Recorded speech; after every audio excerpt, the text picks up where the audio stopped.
Hello YouTubers, and welcome to part 3.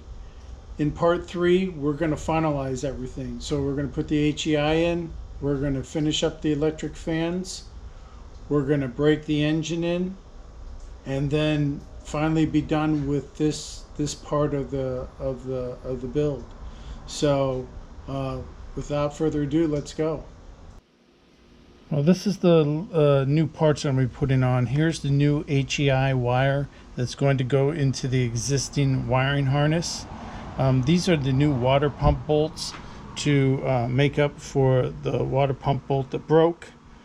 And this is the leftovers of the existing wiring harness where I pulled out the resistance wire, and we'll replace it with a regular wire that will go to the HEI. So also I got a new carburetor catch that basically catches and lets down the throttle a little bit softer when you're decelerating. That's what we're going to do now. So the first thing I'm going to do is put on this HEI wire and then try to set the distributor in there. So let's get set up for that. Alright, well, this is the wiring harness. As you can see, you know, it's really goopy in there. And I think I might have bent one of my terminals there. I'm going to have to straighten that back out. Looks like this terminal over here probably took a little abuse when I was trying to take out the other one. I'm going to have to straighten that out. So let me get a pair of pliers and get that out. And then I think you can see that hole probably down there that the new one's got to go into. So let me get a straightener. Okay. These aren't the most fun to work with. Okay. Oh.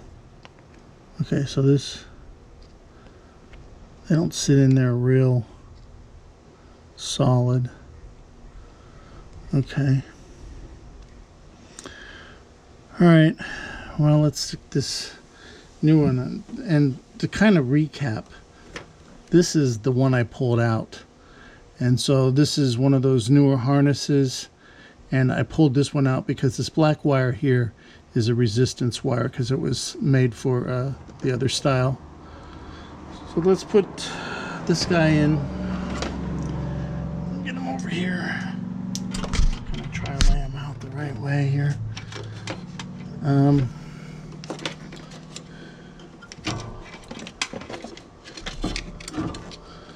So this is the real pain to get out of there because I just could never get a hold of this thing to release it right. So I kind of had to yank it out kind of hard in two different pieces. So let's see if we can set it back in there. All right, so now it's coming up. Okay, and I just, there, it locked in there. So that should be that. And I'll just spread around some of this goop that they have already in here, some of this black tarry substance just around here to try to keep any water out or anything. And that should be good to go. And then it's just a matter of putting it back onto the firewall here. Along with the other half of this, it'll slide into here and then retorque it down with that bolt there. So yeah, so that's what that's how you do that. Like I said, let me get that tar. So I'll just try to get some of this tar around here, around this new one as much as possible. Yeah, I pushed some of this tar off to the side, so I'm just like retry to put it back to where it was. Yeah.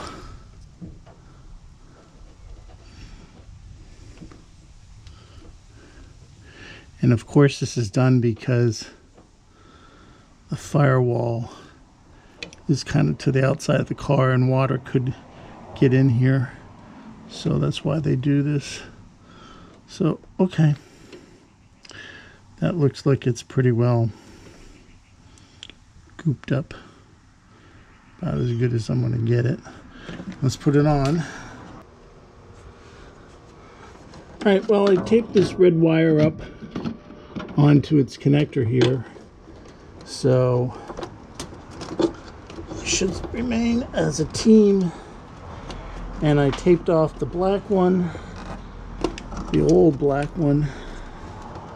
So now it's just a matter of reconnecting everything back down here. Okay. Now, this is the old light for the hood. Just make sure I'm not getting anything caught here.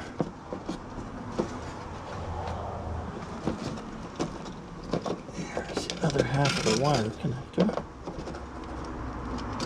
Make sure it's okay. Looks all right.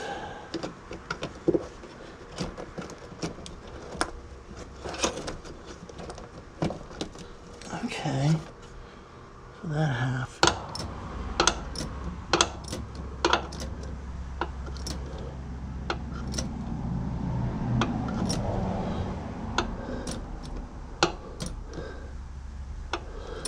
Just trying to feel how tight to get it.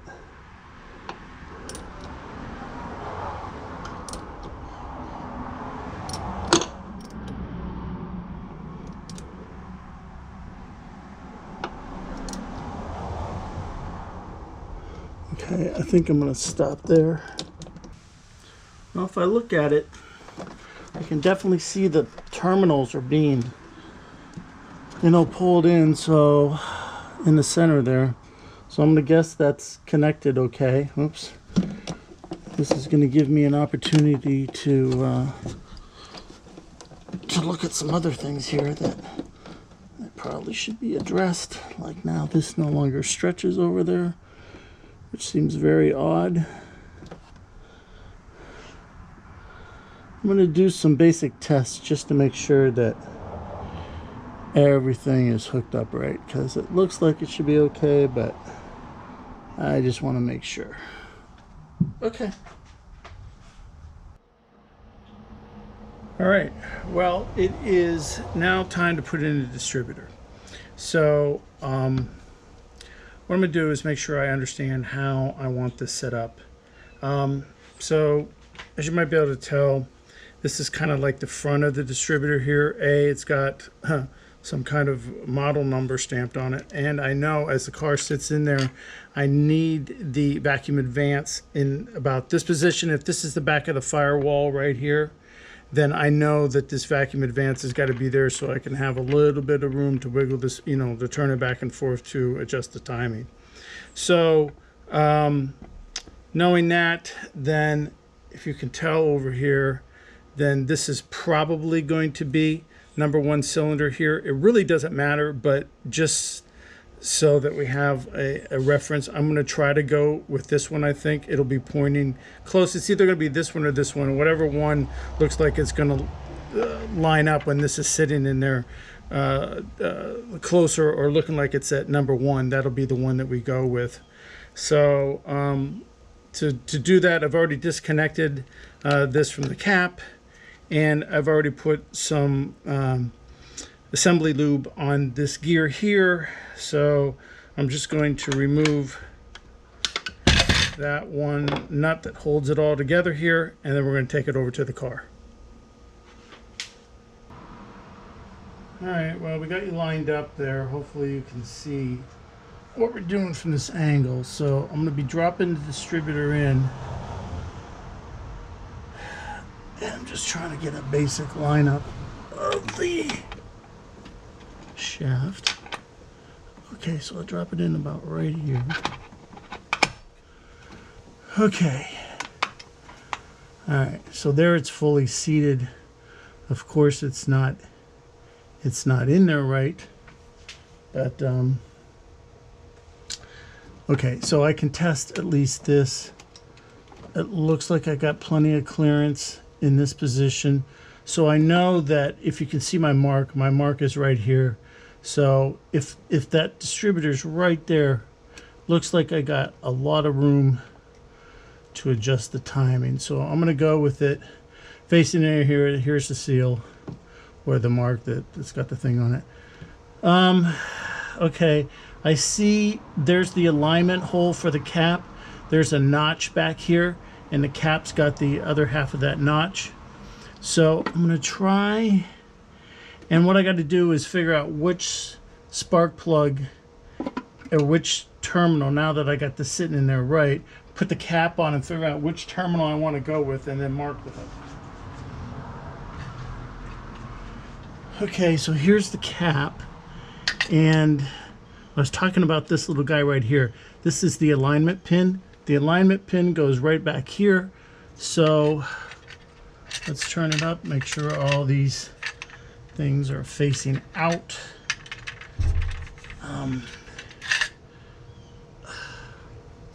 Lost my alignment pin.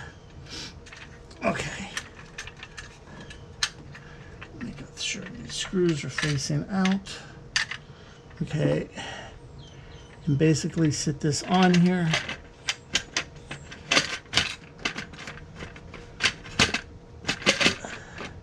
Okay. I'm not getting on the alignment hole.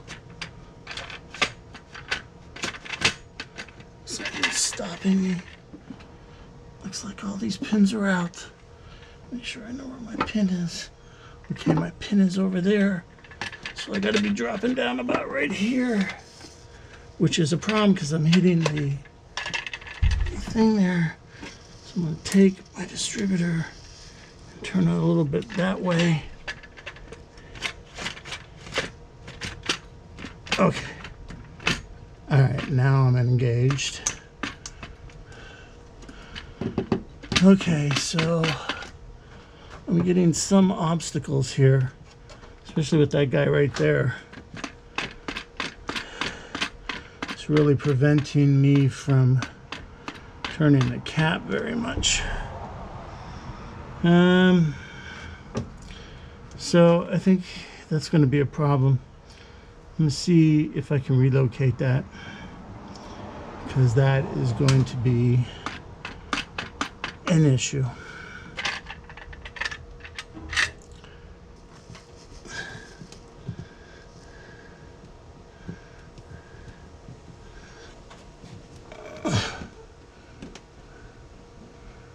Okay. All right.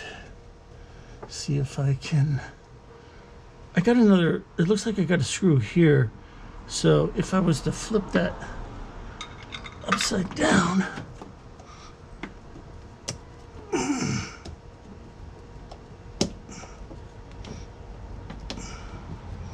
like this, put everything back in.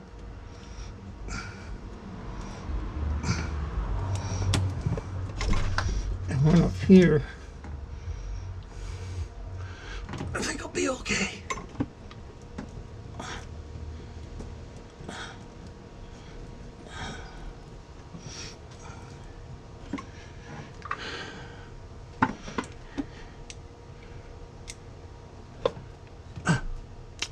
Of course.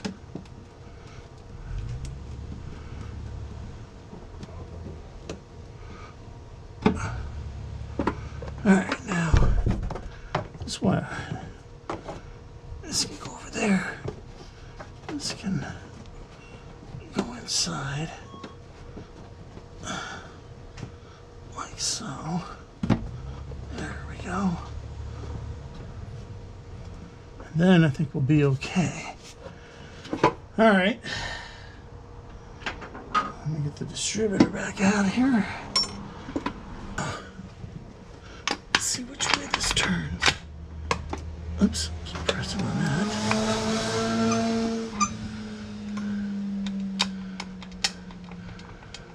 Okay. Wait a minute. Vacuum line there that's in the way. Put that over there. Okay, so let me pull this out and turn it this way. Okay, now there's the peg. This is going facing this way, and let's see if we got a mark here, because this is really pointing at number 1 right there. So that's actually lined up pretty decent. I want to be halfway in between the two. So that's that way and that's that way. Halfway would be about right there. And if I'm halfway, looks like this is the guy. So if this is the guy, then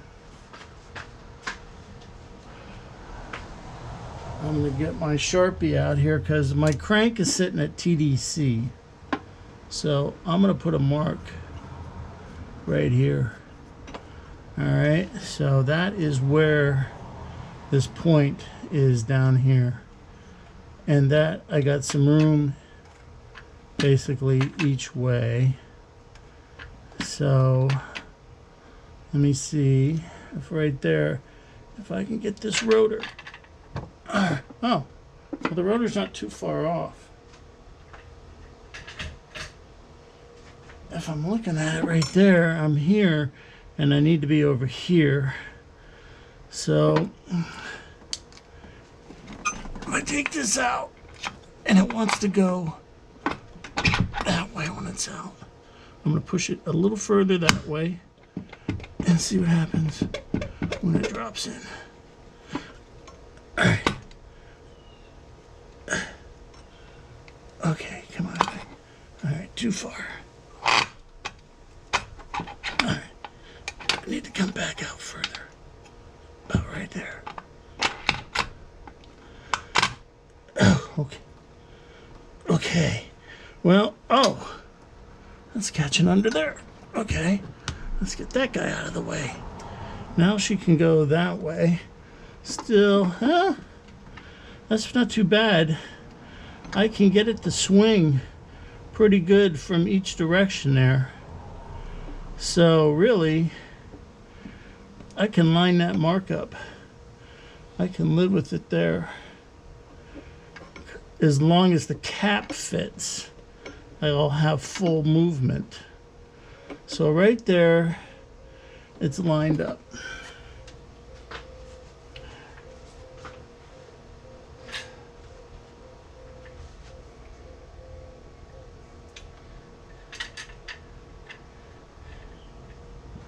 Now if I can get my cap to go on,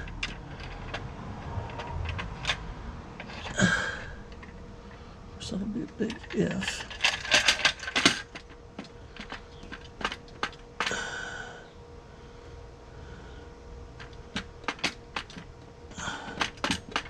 I guess the cap is lined up, but I have no backward motion. If I'm pointing at number 1, I'm pretty much okay. I gotta be here and then I can't go no more.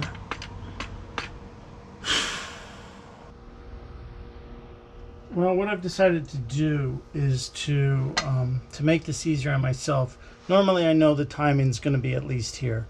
So at least 10 degrees before TDC. So I'm going to rotate the crank backwards to get me 10 degrees before. And then I'm going to base the timing on that. So that'll give me more play, as because I'm never going to probably be below 10 degrees, even though it could be possible. It just isn't going to happen. All right, so here we go.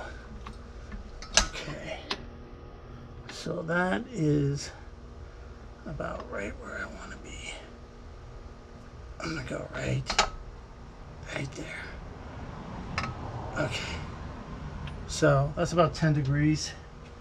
All right, now we're going to base our timing off of that, and that would give me the most amount of play back and forth from that point instead of from the other point. All right, so starting from here, I'm going to try and get the cylinder pointing at number 1.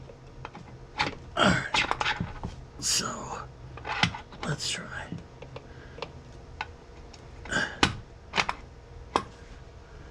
All right, and that's not too bad. W22 is pretty close to the center. It gives me some room back and forth as long as my cap will move. Leave it about right there. This is pointing to number 1. So number 1 over. That looks pretty good. Now if I can get the cap on. All right, the lineup mark is back here. All right, the cap is on. Okay, let's look.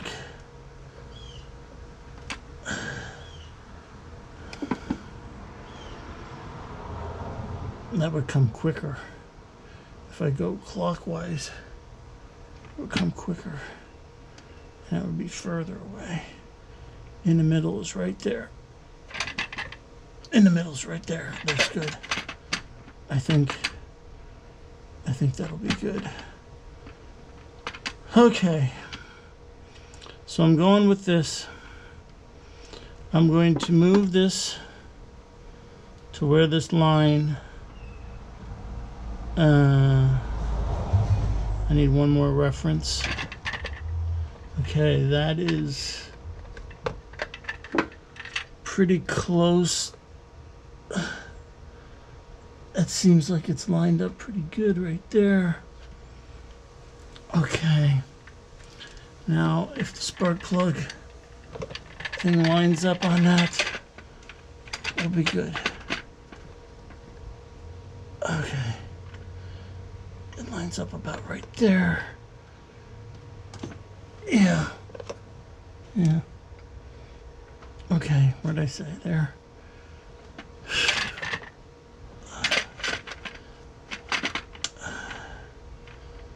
Yeah, I wanted the base to line up. So I need the base to stop moving. That's right where I want it. So then I'm going to put the bolt in and I'm going to torque it down right there. And that is going to be lined up. Maybe I'll be able to see in there.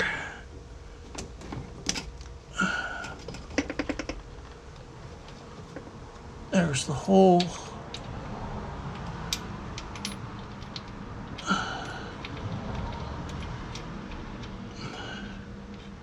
Okay.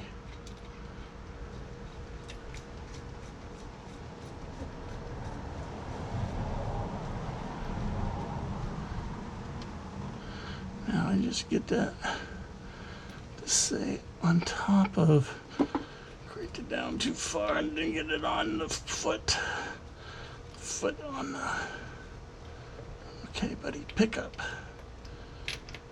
Now, I've got the foot, hopefully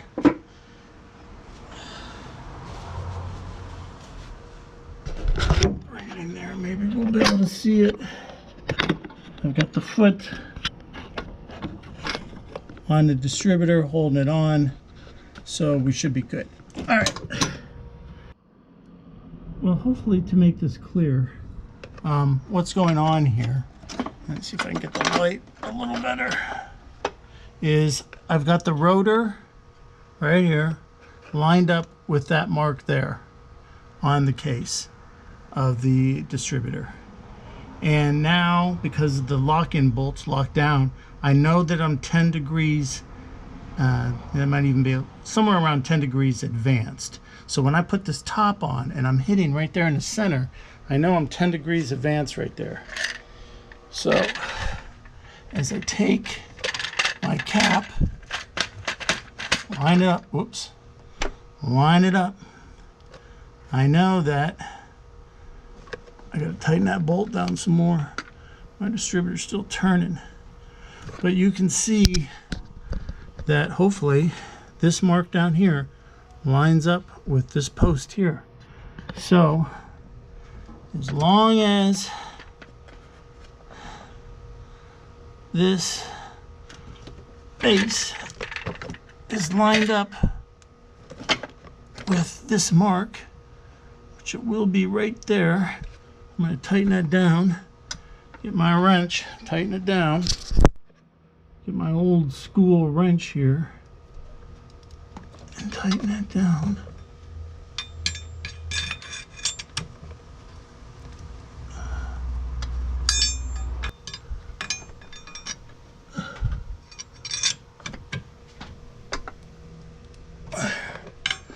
That feels pretty good.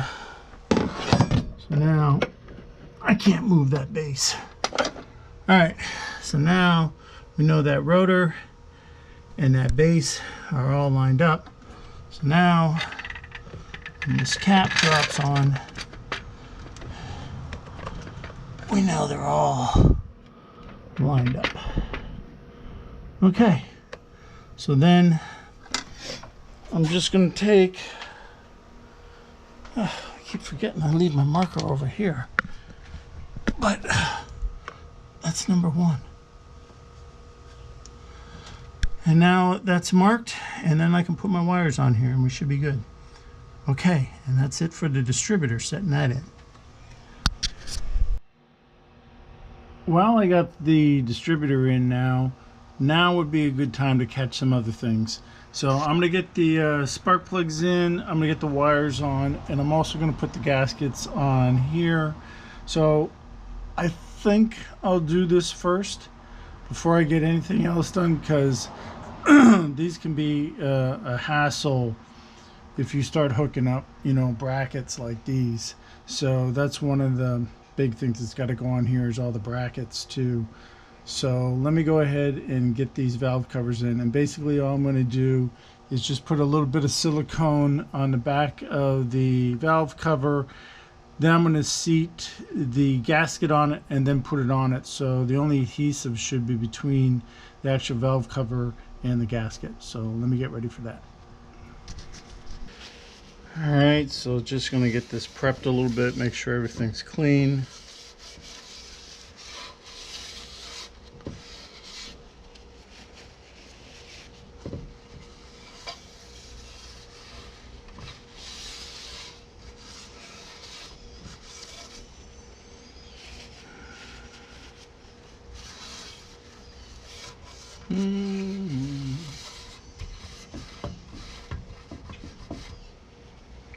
Alright,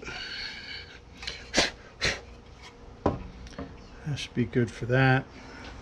I'm going with these Fel Pro gaskets. I like them, so I'm just going to go with that. I don't really care for quart gaskets too much. They just, that's really old school, the quart gaskets. And I didn't like them when they were a thing, and so don't use them now. Alright.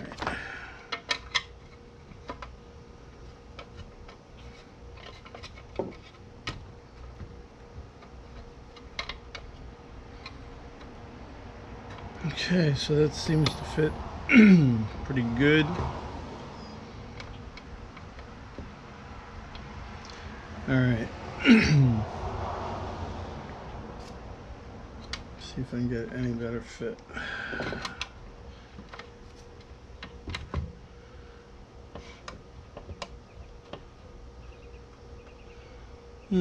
Still the same problem. Alright, we're gonna go with that.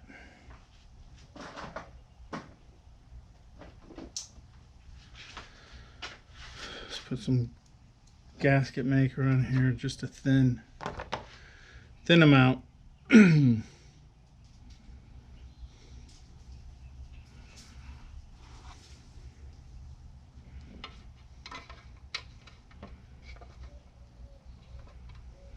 It'll just be easier maybe to do it this way.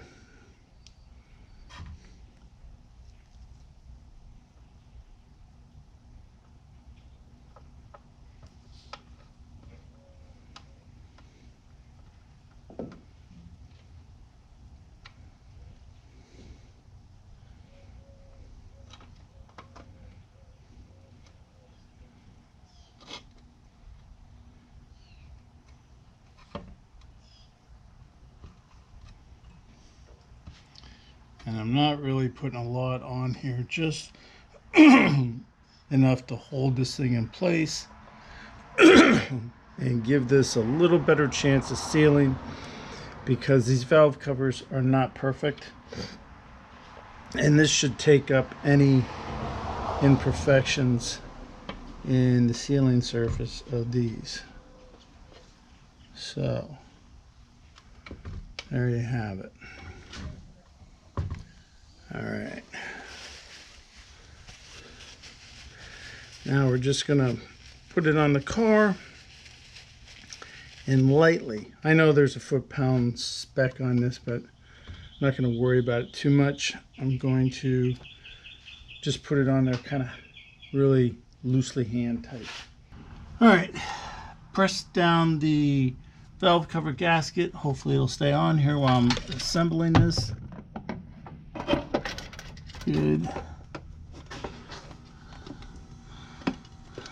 All right.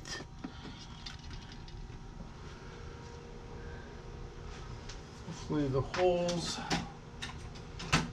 all lined up still. So let's try a few screws.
Alright, while I'm here, I'll put in the rubber gasket. This one is for the PCV.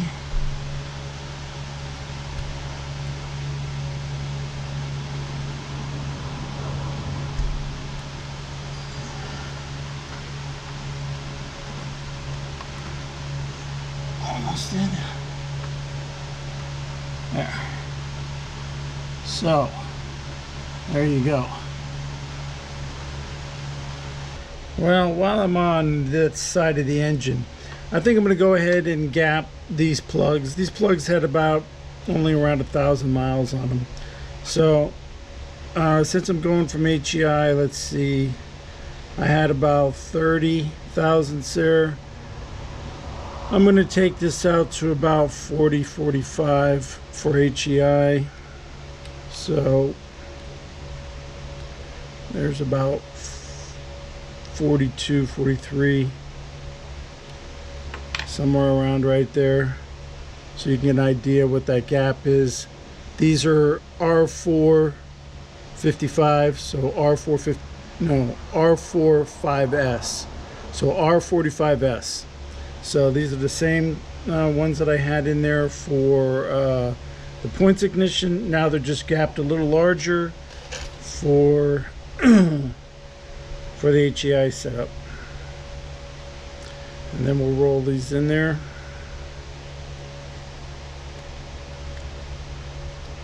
Alright, so it's around 30. Just wiggle this a little bit. Get a little more room. There we go. Somewhere in between 40 and 45 should be good.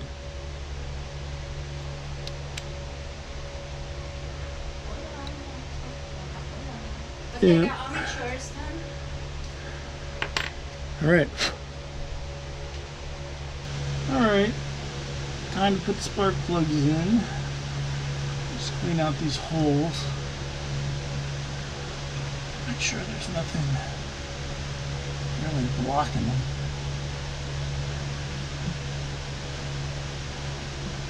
Alright, we'll roll in the spark plugs.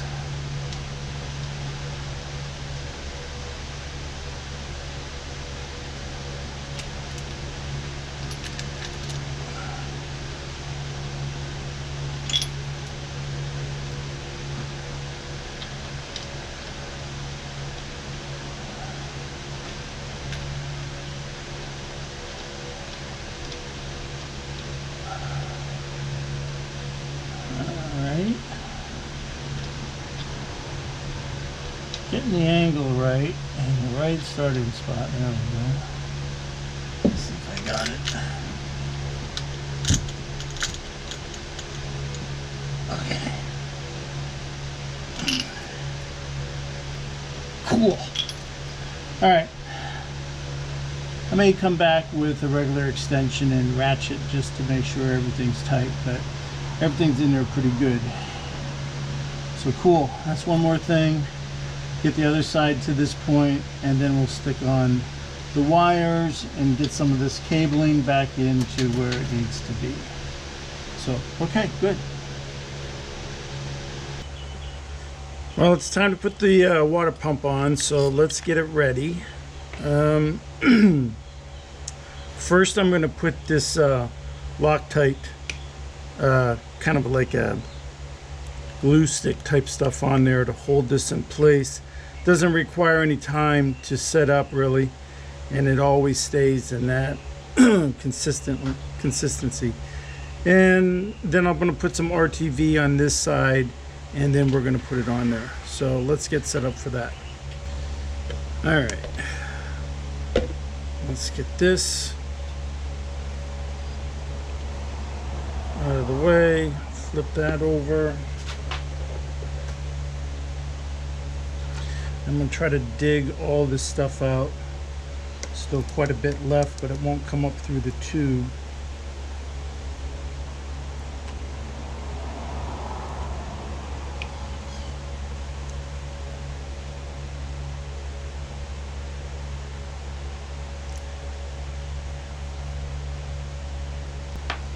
And this stuff is supposed to help it stay on, so it doesn't slide around, and it never hardens up, even after countless heat cycles.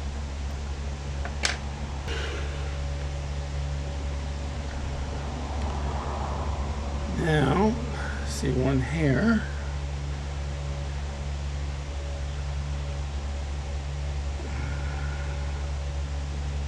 Right, here we go there.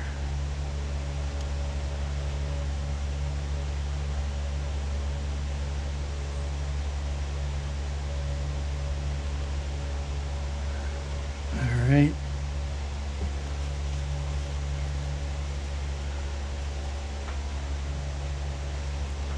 And on this side, I'm going to mix a little bit of RTV, because this is meeting up with the block, and the block isn't a brand new machine surface, obviously.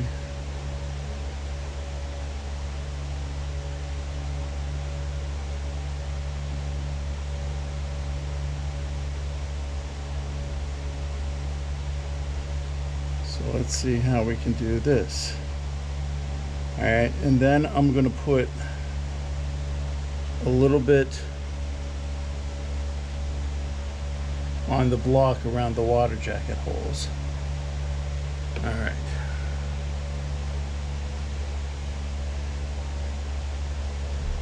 Okay, let's do that real quick.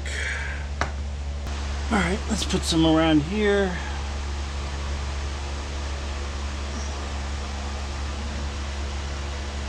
Just to ensure get as good a seal as possible. Let's get this water pump on. Put a couple of bolts through here right now.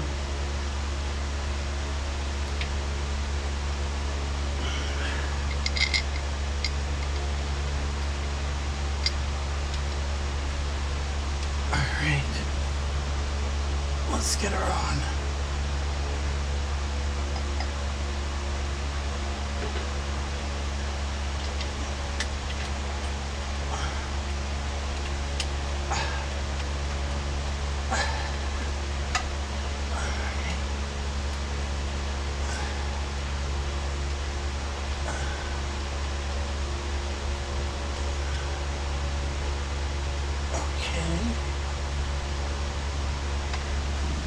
Four smaller bolts. Power steering bolt.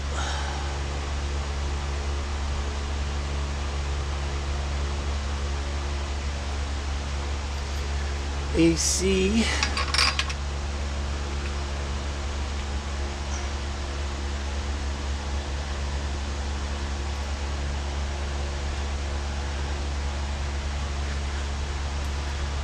And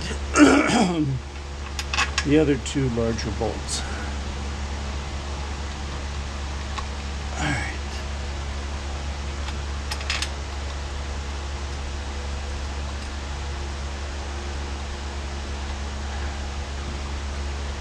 Okay, so let's just put them in.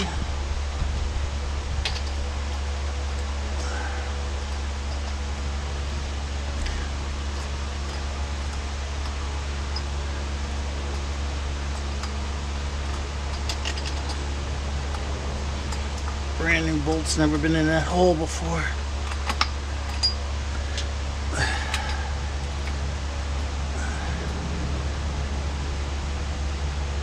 Okay. There.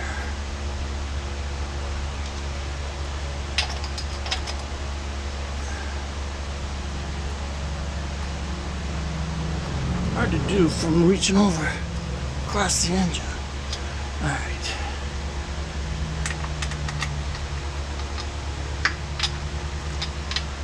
Alright, now there are torque specs for this, so let me get ahead and set up for that. Alright, well the little guys here are 13 foot-pounds spec, so let's go ahead and get them done.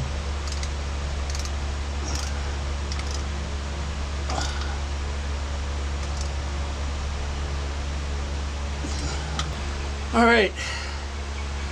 That's that for that. Next thing I'll probably do is the thermostat here.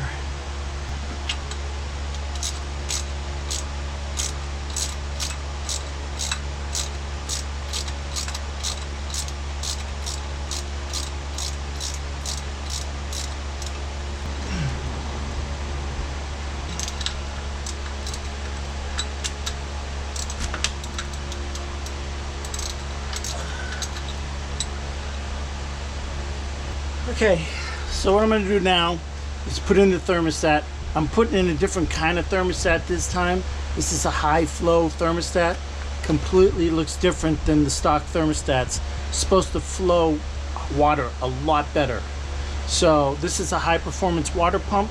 We're putting a high performance thermostat with it so we can get the water in and out of here as quickly as possible.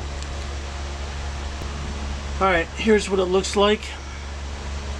This is 180 degrees. You might be able to see that on there. So yeah, so we're gonna stick it on there, lay it in place. Then we're gonna put the gasket on there.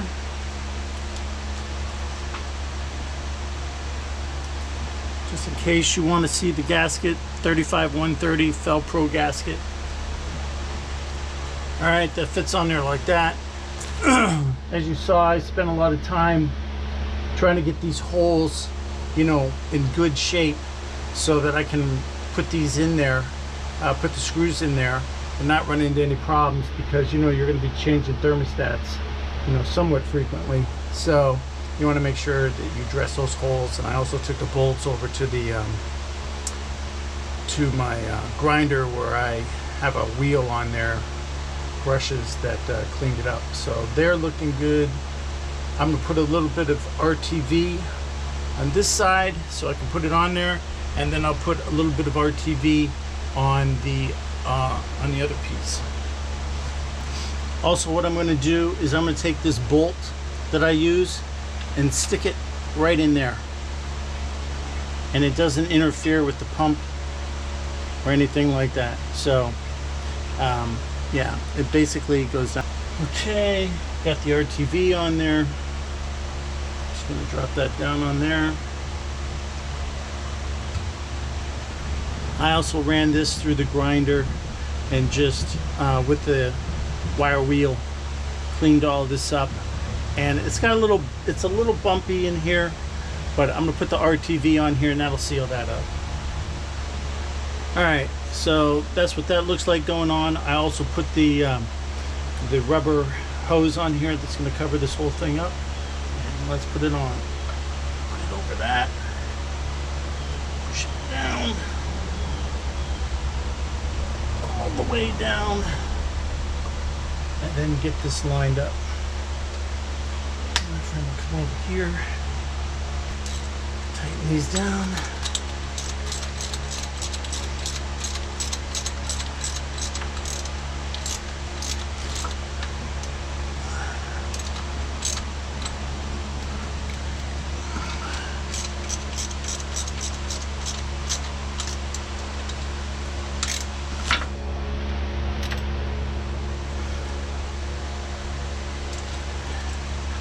And I use these shorty ratchets so I don't put too much torque on these bolts. I'm sure there's a torque spec, but you know, in these particular instances, I don't think it's overly necessary. Okay. There we go. And that's on. Now the cooling system, major components are on except for the radiator, which we're going to tackle next. Come back and tighten up these water pump bolts or clamps, and then we're good to go on that. Okay, cool. On to the radiator. There's a metal rim here that we're going to mount to that already comes with the radiator, and it kind of makes up the bottom of the radiator and it's welded on both sides, and same thing with the top. So it's pretty thin. Well, not super thin, it's actually thicker than you might think. And we're going to drill through it, but I don't obviously want to go into anything else. So I'm going to have to drill the holes, and I'm going to do that, but I'm also going to prevent it from going further than I want with this little drill stop, which I've added to this 3/16 drill. So a 3/16 bit. And that'll drill through the two pieces of metal at the same time and then stop me from going too deep. Then once I'm done with that, then I'm going to use my rivet gun with these rivets here. These are short aluminum rivets, 3/16, and then they're going in. And that's what's going to hold this on, and if I ever need to take it apart, I just have to drill them back out. So let's get set up for that. Alright, well, I'm just going to put some marks down here where I think it'll be safe to drill. One about right there. One in the center. One over here. One down here.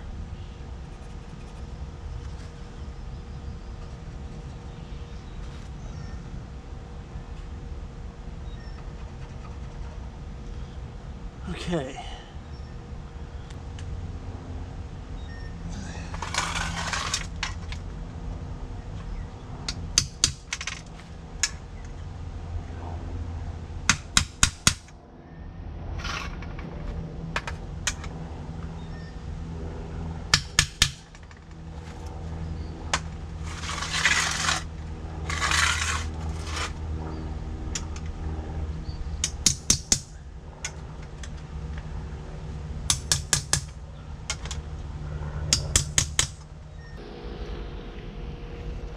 So we're going to mount the fans.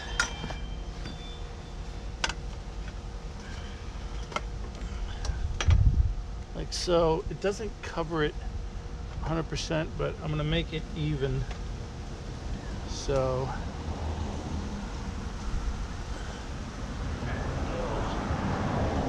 okay, that looks like even.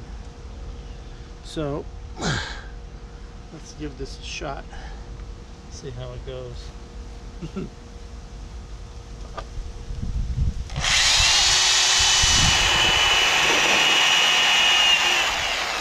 Alright, there's one.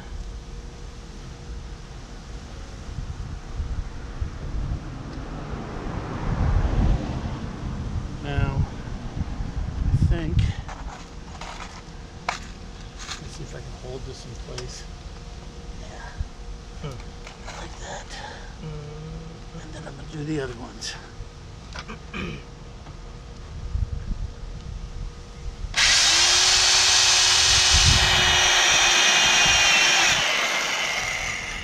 Let's do these. Yeah.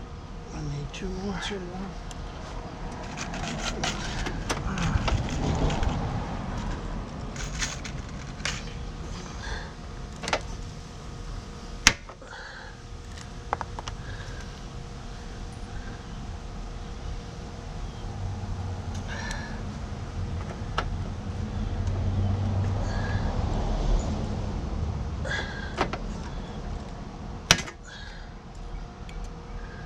Okay.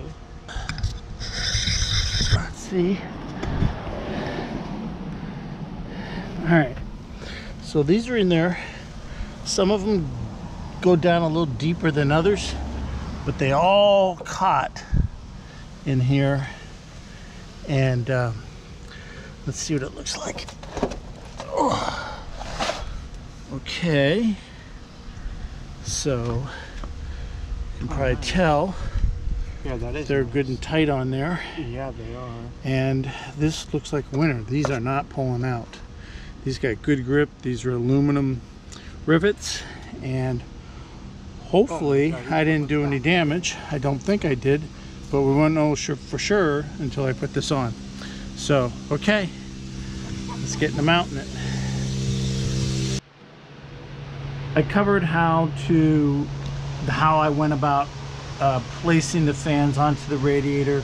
I put the radiator in here. The only thing left was to go over the wiring. The wiring was not too bad. You might be able to see in here. Hopefully there's not a lot of room. The cables coming off of the fans, they've all been tied down and secured to the radiator here. Then they came with these plug-in attachments that clipped onto the car, and then it was a matter of doing the wiring. So this is how I did the wiring. I did not use a get the light over here. I did not use a on-off switch basically for the wiring. So you have, if I can get not a lot of metal over here, wrong one. If you can, this is the main junction box on the car. So this yellow wire coming off here goes into a relay. Instead of going into like going into a fuse situation, which the kit came with the fuse, but I didn't want to use the fuse because last thing I want to have happen is fuse go. So I put it into a relay, and it's an automatic recovering relay, so if it goes off it'll let it cool down and then try again. So that's what I went just for drivability reasons. It goes into the relay that came with the kit here, and then it's a matter of running the gray wire to, this would go to your thermostat if you were using a thermostat type of controlled fan switch. I'm not using that, so I directly grounded this wire, so it'll be on all the time. And then of course you see the yellow hot wire coming in. The red wire coming out is the is going to the fans, and then there's one more wire, this orange wire, that is going up to if you can see over here, the windshield wiper motor. And I'm doing that because that's my switch power source. So I spliced into that and then just added it and then put a little bit of liquid electrical tape on it to close off the connection. So the windshield wipers, they get power when you turn on your car. So that's my switched 12 volt source. Down here is where my ground is. You might be able to see in here. See my ground down there. And then you see both my hots for the red wires are going, one hot going into two. So I split it off of there and they go in here. That's how the fans work. So, you know, it looks pretty decent. You don't really see much of this fan system. So I feel pretty good. It looks like, you know, normal wiring for the most part. So yeah, so that's how that was accomplished. All right. Hold on. All right, it's on.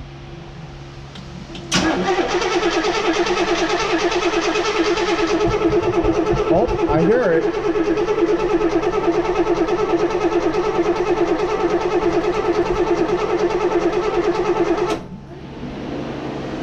Oh, the fans come on.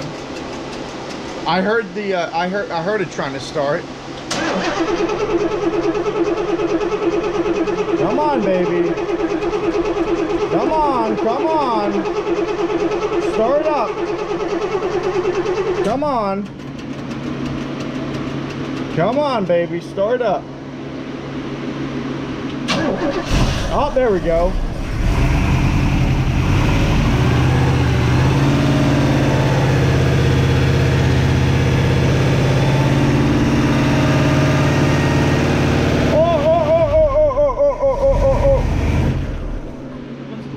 Oh shit, it's spraying out the frickin'... It was shooting out the red here. Oh, okay. I gotta tighten that down. Okay. Oh boy, I really forgot to tighten those. Fuck. I got scared. I'm like, I know it's not supposed to do that. Yeah, I put them in loose. I left the wrench here and I wanted... Alright, well the engine started up, but I did miss two things. A, I didn't tighten up my transmission lines. So as you may be able to see, I got some puddles here to clean up. And the second thing is that over here, this connector on that heater thing there, that spring clip, does not look adequate anymore and it's leaking there. So I'm going to fix that leak there. I've already tightened up the two over here. I'm going to clean up this mess and then we'll be ready to start again here at some point after I add some more radiator fluid and some transmission fluid. So there you go. And here's the mess from running. So it's going to take me a little bit to get this all cleaned up. Well, I completed the break-in period, so I ran it 30 minutes at about 2,000 RPM. The only thing that I ran into was using my old Mac tools. I had to use the higher RPM band on there to make sense of what the RPM was telling me. So basically ran it around 2,000 RPM for 30 minutes. So that part's been completed now. Now we're going to go under the car, take off the oil filter, cut it open, and see if there's anything going on in the engine. You know, you're always very... It didn't sound like anything funny, but one never knows until you check. So the plan would be to, I'm not going to drain the oil. I'm just going to spin off the oil filter, cut it open, take a look at it. I got a different replacement oil filter, so and an additional quart of oil. So what my builder or my shop guy that does all of my machine work told me is, you know, you want to put a few heat cycles on the break-in oil, but you do want to check that everything is going okay. So after the 30-minute break-in, then we go cut open the oil filter, look at it, make sure it's okay, put a new oil filter back on, fill it with another quart of the break-in oil, and then run it for another 3 or 4 heat cycles, letting the engine completely cool down and heating up. I'm not sure why. I've read that before, that a lot of people like to do that. And then after that, we can drain the oil and then fill it with the normal hot rod oil. So let's get the oil filter off and we'll go from there. All right, well, I just got under the car. Or pre-warn you that the use of expletives may happen under here. I am crawling down on my rug because I don't have it up high enough for my creeper. Let's turn around the camera and see what we see here. The good news is, let me turn it around. After running for that 30 minutes, I'm not really seeing too many problems with oil. So as we look around here, the front of the engine looks dry, at least on that side. All right, the engine looks dry up there. So it looks like, you know, I don't have any leaks that I know of.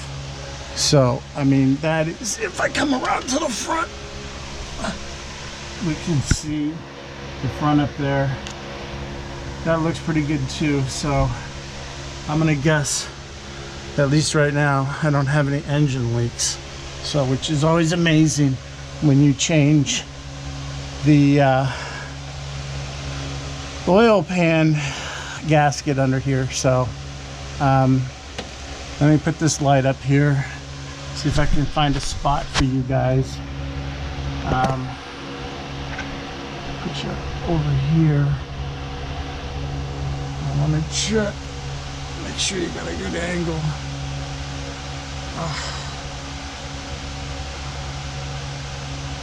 Alright, looks like you can see. So let me get my oil wrench, get my drain here, and let's see, oops, what we can do. Alright, oops, sorry.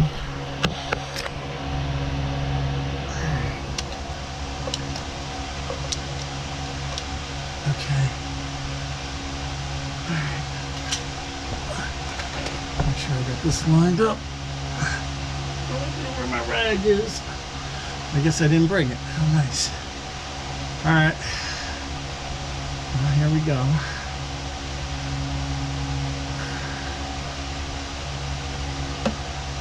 Okay. Alright, good.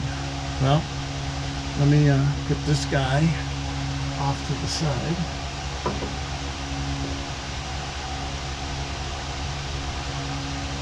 All right, so everything is looking okay. That looks like. Let's go cut this filter open. All right, well, I got the filter up here. I'm gonna go ahead and drain her as much as possible.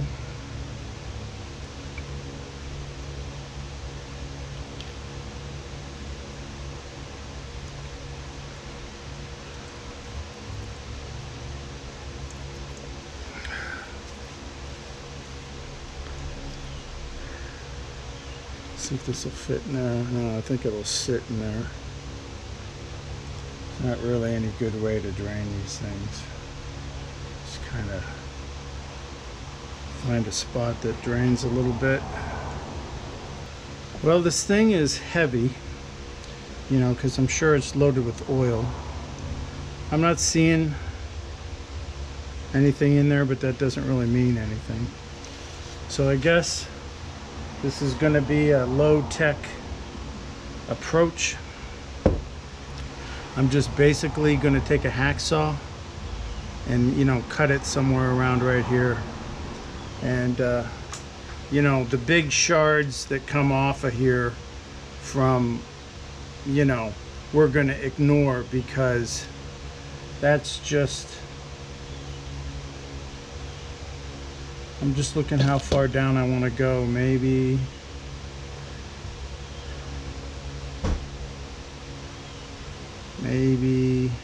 I think I'll use this as a reference and just go under here.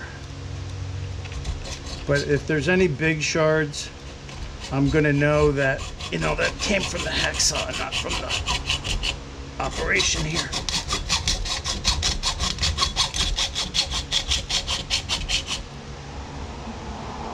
I tell you what, that is a lot harder stuff than one might think. I thought I would go through here a little easier. Let me get a glove on.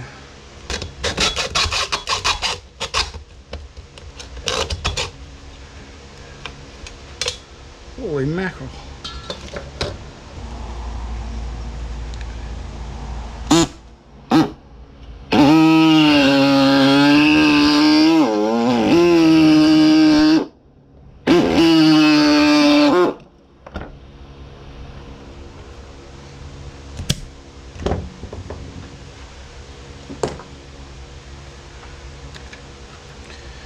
Why I did not think of that before, I don't know, but at least I did now. Okay, so there is inside of the Wix filter. Alright. Sure, that might go like that.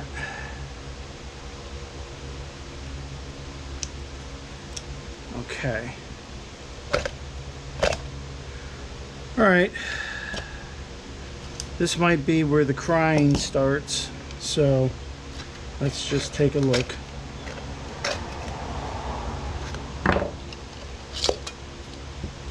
Okay, there's the inside of that. Doesn't look too bad. All right, now for the inside of this. Now, I'm going to take my gloves off, even though I'm going to get extremely oily. I wish I had. I don't think I have any of those gloves. Oh, I take that back. I just might. Let me get these on. Get my surgical gloves on here.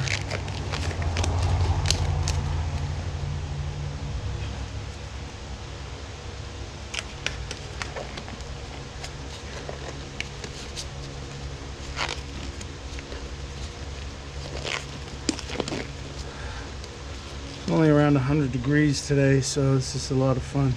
Okay, so let's take a look. All right, I'm not seeing anything in here so far. I'll just rip it. Wow. Wow. Oh my God. I'm not seeing anything. Whoops. I mean, you can look inside there. I don't see anything that is glistening, shiny metal. I'm almost in shock.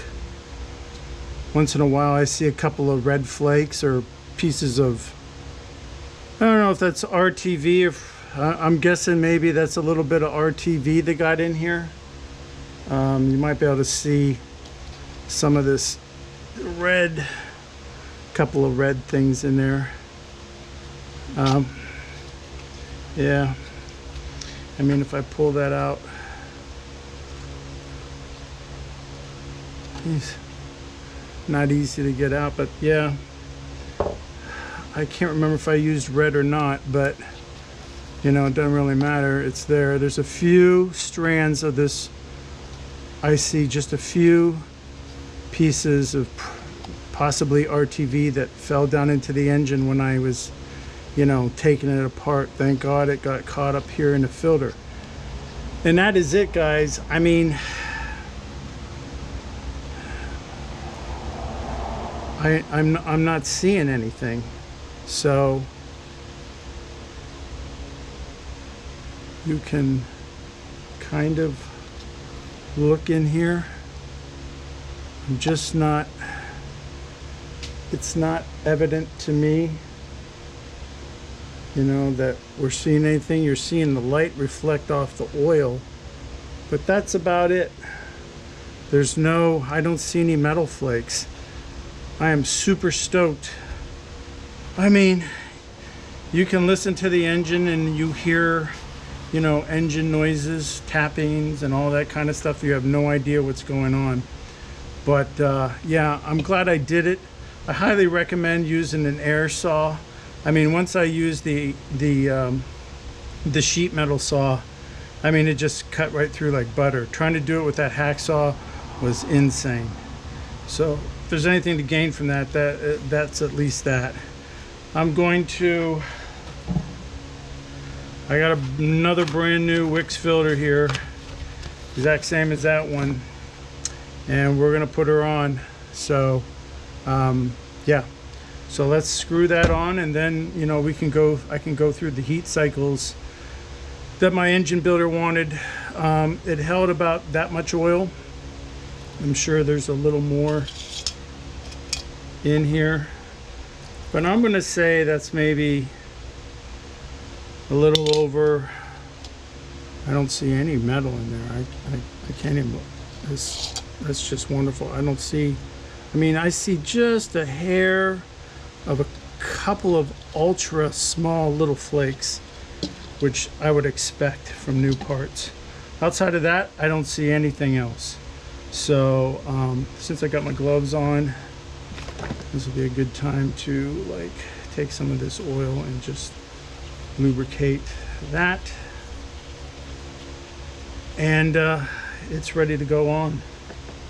Okay, so let me get set up for that.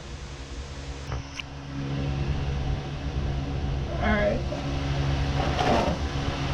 back up under here. Go ahead and wipe this off.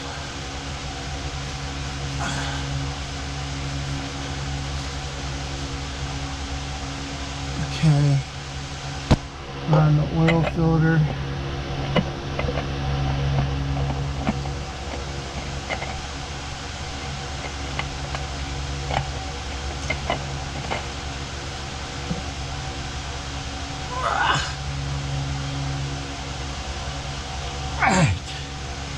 All right,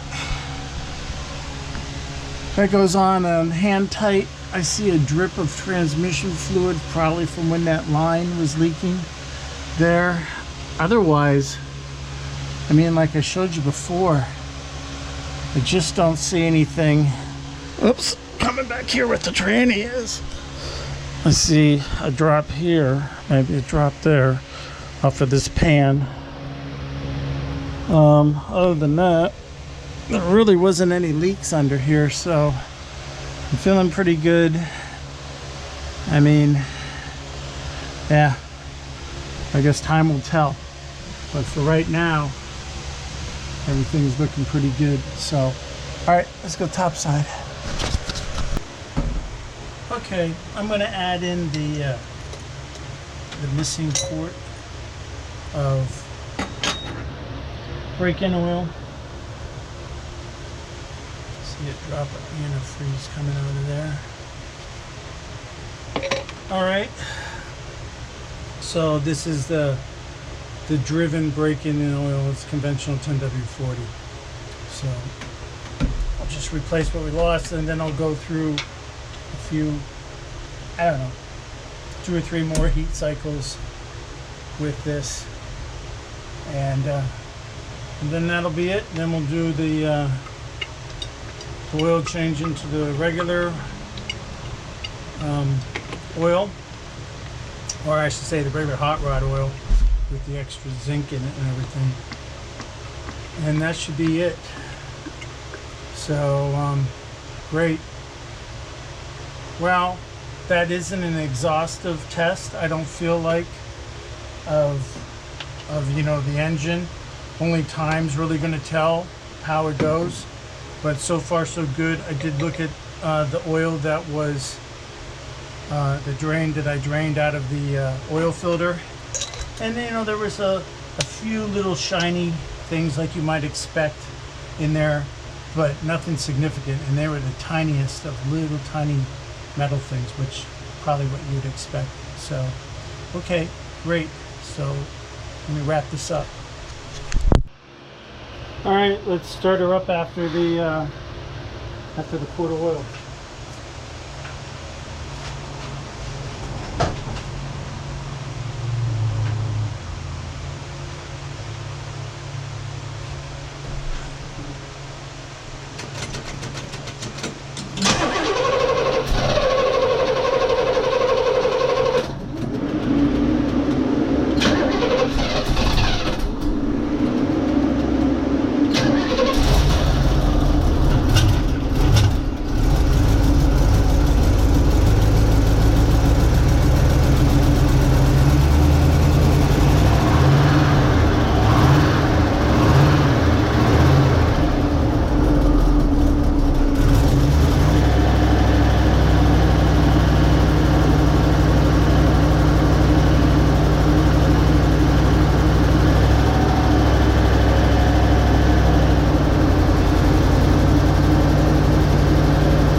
looking at is the car just with the idle turned down.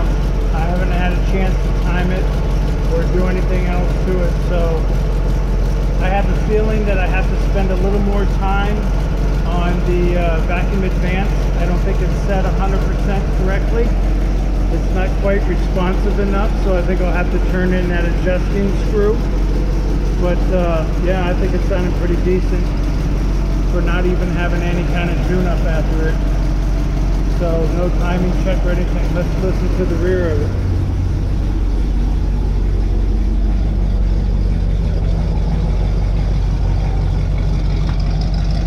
Okay, she's sounding pretty good.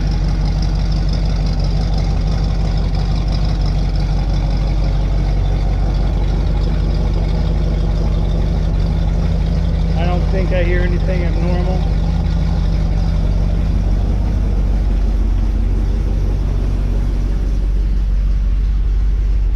Gauges are looking pretty good. The oil pressure's good. They're starting to come up on the heat. Everything's looking good that way. So I'd have to say, you know, we're looking pretty good. So there you have it. I'm going to give you my closing thoughts. Well, you made it to the end of part 3. So congratulations. It was a long fought battle to get here. One that I'm glad that's over with, but I learned a lot, and hopefully now I have a reliable car that isn't going to give me any more problems. I'm going to go ahead and leave the break-in oil in for 500 miles. And, you know, first of all, the oil is expensive, you know, all this break-in oil. And if it's so good, then it should last 500 miles in the engine. And that'll give it a lot of heat cycles with the, that they say that you should have on it. So I'm going to do it that way. So I'm just going to run it the way that it is now, and I'll report back later on what I find. And please remember to like, comment, and subscribe. YouTube's algorithms are such that they drive traffic to the site based on the number of likes and the subscriptions that the channel has. So if you want to see this channel grow, please consider subscribing. It does take a lot of work to put these videos together, and it's free, and I would appreciate it. So thank you for your time. Have a great rest of your day. Ciao.